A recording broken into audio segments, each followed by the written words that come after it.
ଚଳିତ ଜାନୁଆରୀ 17 ଓ 22 ତାରିଖରେ କେନ୍ଦ୍ରାପଡ଼ାରେ ମଦ ବିକ୍ରି ବନ୍ଦ ହେବ।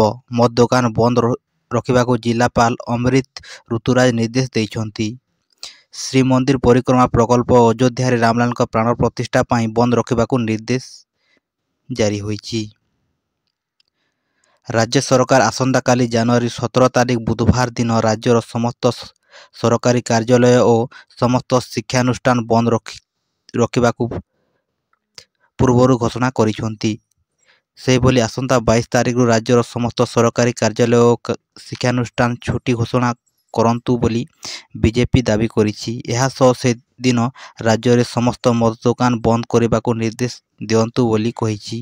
500 ବର୍ଷର ସଂଘର୍ଷ ପରେ ଅଯୋଧ୍ୟାରେ ପ୍ରଭୁ ଶ୍ରୀରାମଙ୍କ ପ୍ରାଣ ପ୍ରତିଷ୍ଠା କରାଯିବ। ଦେଶରେ ଅନେକ ରାଜ୍ୟରେ ସେହି ଛୁଟି ଘୋଷଣା କରାଯାଇଛି।